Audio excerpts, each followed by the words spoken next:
my family, Talunjic. My first name's Haris. I just use Haris Talunjic as like the English version. It's easier for people to pronounce and stuff. We're from Bosnia. So if you don't know about Bosnia, back in the 90s, Bosnia didn't exist. It was part of a republic, essentially a communist state known as the Yugoslav Republic, kind of similar to the Soviet Union. Okay, and it was just a grouping of countries that were all very similar, and they lived along what's known as the Balkan mountain range. So when you hear people talk about the Balkans, they're talking about the Yugoslav Republic. And it was a Yugoslav Republic at the time was like the third most powerful country in the world, behind I think the U.S., Soviet Union, and then you had the Yugoslav Republic. So Joseph Tito, the dictator, he was a really good. A lot of people, my family included, they loved him because what he did is he united all the countries together. He didn't care if you're Christian, Muslim, Jewish. He united all of our people. He's made us see past the differences, and we were very patriotic. And when we were united, our country was able to prosper. Our economy prospered. We, at the time, we were good at manufacturing, inventing things. We were a powerful force in the world. And it was tragic because as soon as he died, it was like a flip of a switch. When this dictator died, all the regions kind of, started making borders and everyone started dividing. And it went from the Yugoslav Republic to a bunch of different countries, Croatia, Bosnia, Serbia, Albania, Kosovo, and there might even be a couple more there. But essentially what happened was the biggest difference, I would say, is religion. You had the Muslims, the Jews, the Christians, but then you also had the culture was really different. Like Serbian culture is different from Bosnian culture, and Croatian culture is different. But we're all pretty similar. It's kind of like comparing the Central Americas. You know what I'm saying? Yeah. Okay. Yeah. So it was weird because as soon as Joseph Tito died, it was weird to see just how actually different people were because right away people started dividing and wars started happening and, things got really hostile. It got to the point where Serbia became pretty much the most powerful force there because what was happening was they were backed by Soviet Russia. So as you can imagine, they're really powerful. And all the other countries were kind of left to defend themselves. They didn't have ally like Russia.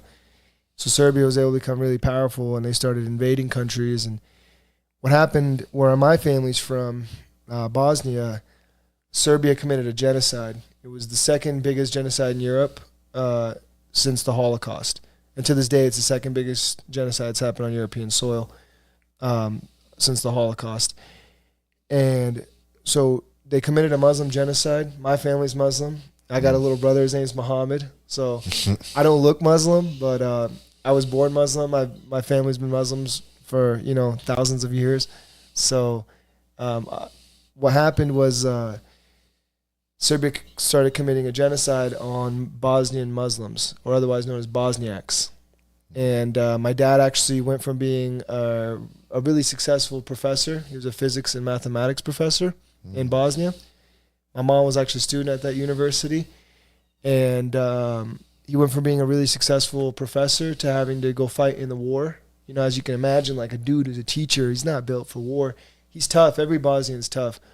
Because in Bosnia, we're villagers. It's not like, it's similar to Colorado. When I say Colorado, I'm not talking about Denver and Colorado Springs. It's like if you go out to Florence or you go out of town, those small towns, Monument and all those other small towns where it's almost like a village, even further than Monument. I shouldn't even put Monument in this discussion. Way further out west. And you get in those village areas, like it almost seems like they're their own little communities. That's what Bosnia is like. So everyone's country, everyone's hard up.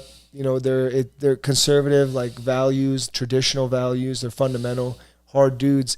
So even like the teachers and everyone's tough in a way, but they're not built for war. War's a whole different thing.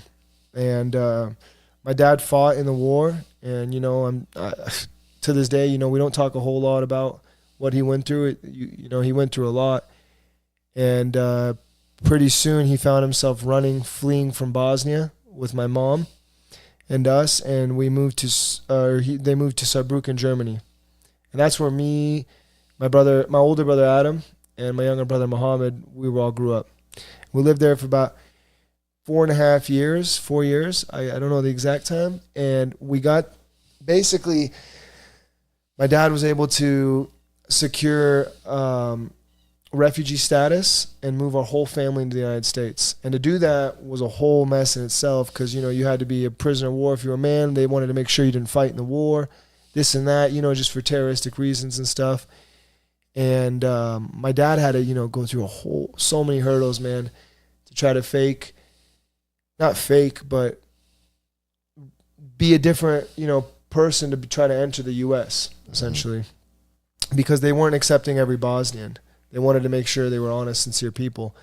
And so my dad had to, I don't remember exactly, but I think he had to essentially prove he was a prisoner of war and just to get into the U.S. And so once we got to the U.S. and he was able to do all that, which took years, man, from Germany, we moved to Phoenix, Arizona. And we lived there for like 10 months.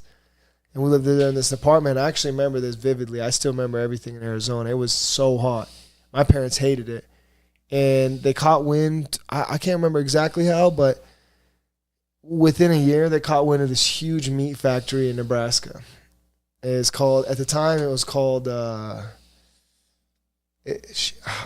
Montfort. And so that's what a lot of people knew it as. But then it started getting sold and stuff. And now it's called JBS.